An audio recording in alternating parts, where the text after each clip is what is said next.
Welcome to Network Your Future. In today's video, we'll be laying the groundwork for deploying a virtual Palo Alto firewall inside our very own AWS environment. Our planning session today is going to primarily be focused on each of these tasks you see here in our planning checklist.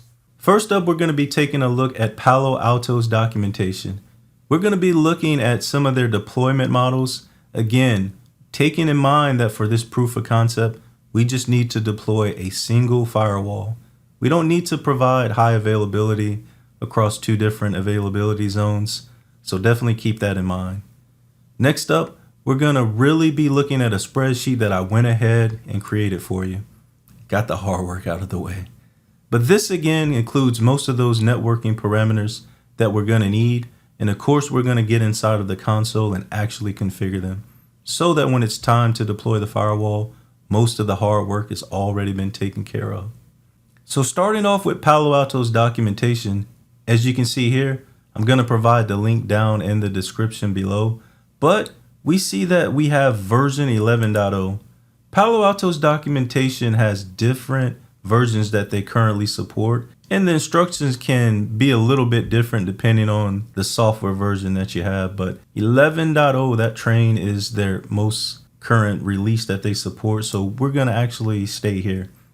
So our planning worksheet for the VM series and the AWS VPC actually has just a little bit of information here, but the main thing that we're going to focus on is how many interfaces do we need. So although we won't be deploying this behind an elastic load balancer here, for the most part we see we'll need 3 interfaces, starting with a management interface, a private interface, and of course a public interface for traffic that needs to traverse the internet. So let's go ahead and bookmark this real quick. There we go. So now let's take a look at the spreadsheet that I just discussed. And as you can see here, this is going to make it super easy, or a little bit easier, to go ahead and copy and paste the various components that we need once we get inside of the console. This is easier instead of thinking on the fly, although as of recent, AWS does have a pretty handy dandy tool that can just type in a few different things and they'll go ahead and build that, aka like a wizard. But it's always good to know how to do it the long way, just in case you need to know about this specific element. So that's what we're going to do here. Starting off with the actual CIDR of our VPC, we're going to use a /24. This will be 10.100.0.0/24. And although we only need to use a single availability zone for that firewall, I think it's good to go ahead and build that in the planning phase just for the future. So really what we're going to do here is we're going to break up our subnets into these named subnets that you see here, starting with the management subnet. And you might be curious if you're looking at the number of IP addresses available. If you've been in AWS, then you may know that there are 5 IP addresses for each subnet that AWS reserves. The very first subnet is actually the network ID. So let's take this whole CIDR VPC. 10.100.0.0 would be the network ID. .1 would actually be the router ID or the default gateway in most people's cases. .2 would be the DNS address that's used there, and .3 is reserved by AWS for future use. And of course, the very last of each octet, .255, will be the broadcast. So those 5 are not used, and once we get in and build each of those subnets, I'll actually show you how you can verify that. But again, we just need /28s for most of these. Again, simple proof of concept, and really the one to worry about is the VPN. If this was actually in production, we would need to account for growth for the number of clients or users that are connecting at one time so that we don't run out of IP addresses there. We have a spare subnet built in here, and this could be useful if we ever use a transit gateway as those TGW attachments. The best practice is to use a separate subnet to route traffic to and from the transit gateway for that. So for the most part, pretty self-explanatory, but again, this will come in handy when we jump inside of the console. And as a matter of fact, let's go ahead and do that. So I'm inside of the AWS console for the account that we'll be using as a sandbox. And as you can see, I've gone ahead and blown away the default VPC that comes with each region. I'm actually in the Northern Virginia region, as you can see here. This is typically most features or enhancements that come out across the world. It typically start here in the US East 1. Let's go ahead and click that. As you can see here, the various regions, but you may actually have another region that's closer to you. A lot of us are here on the East Coast, so it'll decrease or improve the speed, reduce the latency. But go ahead and feel free to choose any of those. The costs you may have to keep in mind when you use the AWS pricing calculator. But for this mini series, we're going to stay in the Northern Virginia region. So let's go ahead and start by creating a VPC. And we'll go ahead and copy and paste the name that we see in our spreadsheet. Again, I'll actually link that below. I'll put it up in a S3 bucket to share with you all here. So we'll go ahead and copy and paste that. And I'll fast forward through this so that you don't have to sit and watch me manually peck away. All right, so here we go. Our VPC is available to us. Click here on CIDR, and that's what we got. So next up, let's look at our handy dandy checklist. We can check this off, check this one off. Of course, we've created our VPC. Next up is the subnet. So let's head on back into the console, click subnets, and let's go ahead and create these bad boys real quick. Select our VPC. We've only got one there. And let's go to work.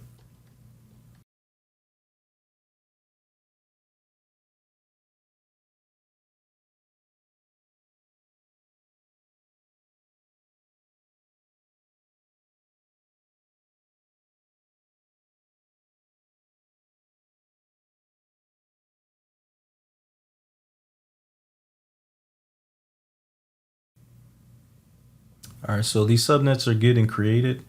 And again, let's go ahead and click here. Let's sort by name. Let's just take a look, clear the filters. See, did something happen? All right, there we go. It might have been getting created on the back side. So we got inside 1 and 2, just checking real quick here. For syntax, VPC, we know we've got 1, 2/26s. Okay, so we're good to go. And like we discussed there early in the intro, when we talked about those 5 reserved IP addresses, you can see here that we have no resources, no network interfaces, anything being utilized or attached to anything. But like we said, for a /28, in the traditional networking world, we know that that's 16 IP addresses, including the network and broadcast. But minus the 5, we see that for us, that we can hand to host or different network, anything using a network interface, we only have 11. Conversely, with the /26, instead of 64 to 59. So just a pretty good check right there on what we just said. Always check behind anyone that's telling you something in this world. But our subnets are taken care of. So next up, the route tables here. This shouldn't take too long, but let's go ahead and create a route table. And let's see. Be back here shortly.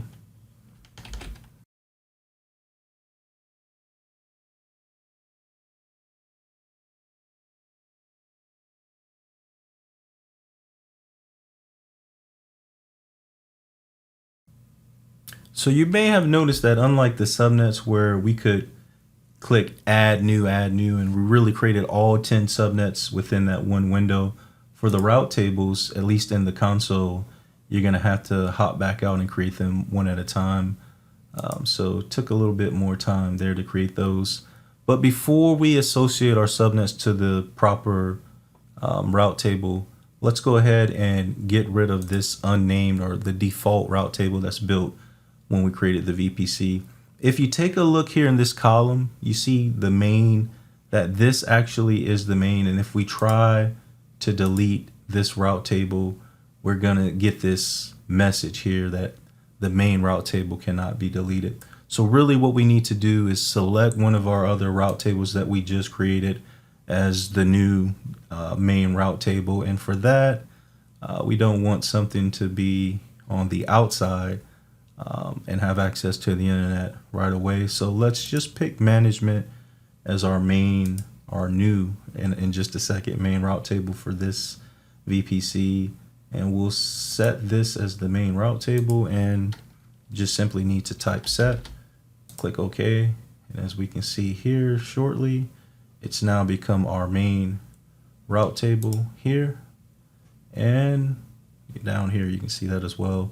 So now we can highlight that one that we want to delete, the unnamed one that comes with the VPC, and just type delete, and booyah, there we go. Back down to the 4 route tables that we want to see. All right, before we get to the subnet associations, if we take a look again at our spreadsheet, we'll notice here that for our spare subnets in each availability zone, we're actually not going to associate that with a route table. And we'll see that here shortly. If we were to take a look at any of these route tables, doesn't matter which one we start with. If we go to subnet associations, we see that currently, before we put any subnet in a route table, that all 10 of the subnets that we just created don't have any explicit associations, meaning we've not told it explicitly. Sorry for using the same term to explain something, but which route table to go to. So this one, we don't really need to reference our checklist, just the name. If you got a good naming standard, it tells you where to go. So for our inside route table, let's go ahead and click edit, subnet associations. And for each of those insides, we can sort it to make it easier to select both of those. Save associations. We'll come back out and then we'll do the same thing. I haven't seen this message too often. I guess when you're a little bit quick on the trigger, sometimes while it's still being created, that resource in the background, you'll get that as you're trying to visualize or look at it. But on the AWS side, it's not ready yet. As you can see here, we're down to 8. This again, the management route table. So this is our default, our main route table. Now, just remember that if this was production, we'll save that. Now we've got 2 more. Do the same thing for the outside route tables. And again, in the Palo Alto documentation, they reference it as public and private, but a lot of folks in the industry name it inside, outside. Just have to take your organization, if this was at work, which one they prefer, or whatever the consensus is. But as an architect, if it's a new environment, then you just drive or enforce that standard out the gate. So we'll just call ours inside and outside. And then last but not least, our VPN route table here. And we'll sort that one more time. And so we have all of our subnet associations made. Again, our route tables don't have any routes. We'll do that when we actually configure the firewalls. But again, if we were to come down to any route table and highlight it, as you can see, there's just 2 those spare subnets that don't have any association to a route table. So if anything was assigned to it and we don't put any route there, then they will only have a local reachability within the VPC. All right, so that's taken care of. Let's go ahead and head back to our checklist. We've created our subnets. We've created our route tables. We've assigned our subnets. So let's go ahead and create our internet gateway. Again, let's see. We got here. Scroll down. Oh, let me look over. Camera's in the way. Right there. And no internet gateways found in this region. So the internet gateway, unlike the NAT gateway, just needs the VPC to be created, because only one internet gateway can be attached to a VPC. If we were using a NAT gateway, we would need the subnets built out first because we're going to need to pick a subnet for the NAT gateway to reside in. But let's simply hit create NAT gateway or internet gateway. Apologies there. Let's go to our spreadsheet. We actually didn't specify it. We'll take our naming convention, change it up a bit. Don't need an AZ, but we'll call this internet, or we'll call it IGW. Typically it's what we do. Prod there. And so we'll create that. Now that it's created, as you can see here, we need to attach it to a VPC. You could come here and click attach, but they're already telling you that here. So either way would work. One VPC for me at least, and we will attach that there. Now we have no resources to route in and out of our environment, but we now have a quote unquote public entry point into our environment from when we create any resource that has a public IP address, which we're not there yet. We're again just building the foundation and setting the standard for what's to come. And now the last thing to do for today is to create our security groups. We could do that when we deploy the firewalls as well, but you'll see that we, again, will make our life a little bit easier here. So we will go ahead and we'll create 3. And again, let's use that. Let's call this, let's see what we got there for consistency's sake. Copy that just so we can get the first part. And again, just like talking through my thought process, at least while I'm configuring it. I know some people would say, why is this video that long just to do that? But it's always good to, in my opinion, to get a good feel for the person behind the keyboard, engineer, architect, administrator, to get their frame of mind as well. So we'll call this first one, we'll say management SG for security group. This will be security group for the management interface of the firewall, VPC there. So for this inbound rule for management, let's see, we have our /24 CIDR. This management will be facing, the outside interface will be facing internet for data traffic. The management, because we won't have global protect just yet, we'll need to get into this firewall console across it. So we will add a rule, we'll prep it. And this will be HTTPS as well as SSH is all that we need initially. Instead of making this open to the internet, although there's no resources just yet, I will select my IP here. And again, that'll pop up there, my public IP address. A description, I always think it's good to write one. This permits inbound HTTPS to firewall management ENI, our network interface. Same for here. We'll just say SSH. Should we allow pings? We don't want pings for now. So again, there are no resources outbound. We'll leave that there, and we'll give it a tag, a name. We'll give it the same as the security group name. Let's hit create security group. Now the cool thing about security groups is you can actually copy a security group within the same VPC.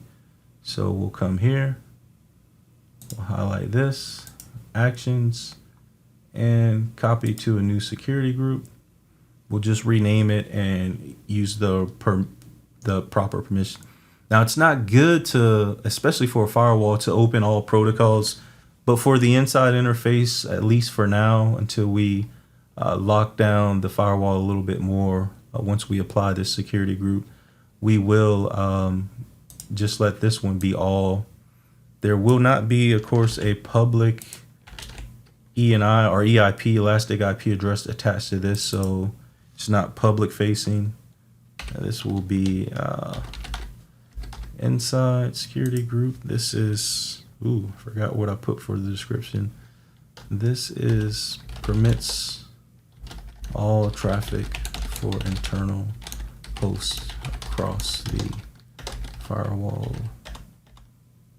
inside interface. All right, so we'll delete that. We'll hit all traffic. Let me scroll down. There we go. Remove that. Any IPv4. And this permits any traffic. Create that security group. And then we've got technically 2 more, but way down the line when we deploy the client inside of the VPC, we'll build a server security group. But for now, the next video is going to be deploying the firewall. So this should be good to go once we do the, oh, we didn't put a tag there. So this is a good catch as well. If you don't put a tag, you can actually come underneath actions, and then you can, actually here, there's a little pencil edit icon, and there you go. And that'll basically allow you to modify it there on the fly. So while we have the inside security group highlighted, again, for our very last security group for today, let's copy that one more time. This will be the outside interface. That's once we get to the Global Protect and the VPN or any internet traffic, especially responses, when we deploy that internal host that needs to get out to the internet, to ESPN.com or YouTube.com or anything like that, the responses need to come back on the data plane from this interface. This permits required traffic to traverse the outside ENI of the firewall. All right, there we go. For now, same. Let's do all 443 from any source. No SSH, no ping. Actually, we will only permit for now 443, and let's see what that does. So let's permit this. This will permit HTTPS traffic across. We called ours outside ENI, a firewall. All right, so we'll do the name real quick since we remembered. We'll scroll up here and let's go ahead and copy that, paste, and hit create security group. And just like that, we've gone ahead and for the most part, we have, I won't say all, probably do have all though, but we definitely have all that we need to deploy the firewall. There may be some things that come up, especially if you comment down in the comments, like we didn't configure any NACLs, and by default, it permits everything. A NACL is built for every subnet, so we don't need that. So we're good to go there. But like we said, this here is just the foundation for what's to come. And the very next video of this mini series, we're actually going to get down and dirty and deploy our very own virtual Palo Alto firewall. Super, super excited. And if this is the foundation, that's actually building the house. So I know you're super excited about that. But like I said, thank each and every one of you out there, especially those that stuck through this whole video. Hope you got something out of it. And I know we could have done Terraform or things like this, but baby steps. Again, young channel here, and super excited to just share the knowledge, get some thoughts and feedbacks on what you think out there from this series. Let's make it the best. And let me stop talking right now. And like I said, hope to see you here in a few days as we deploy our very own firewall for this proof of concept. So I want to thank each and every one of you again for rocking with me here today. Until next time, stay safe, take care of yourselves. Peace.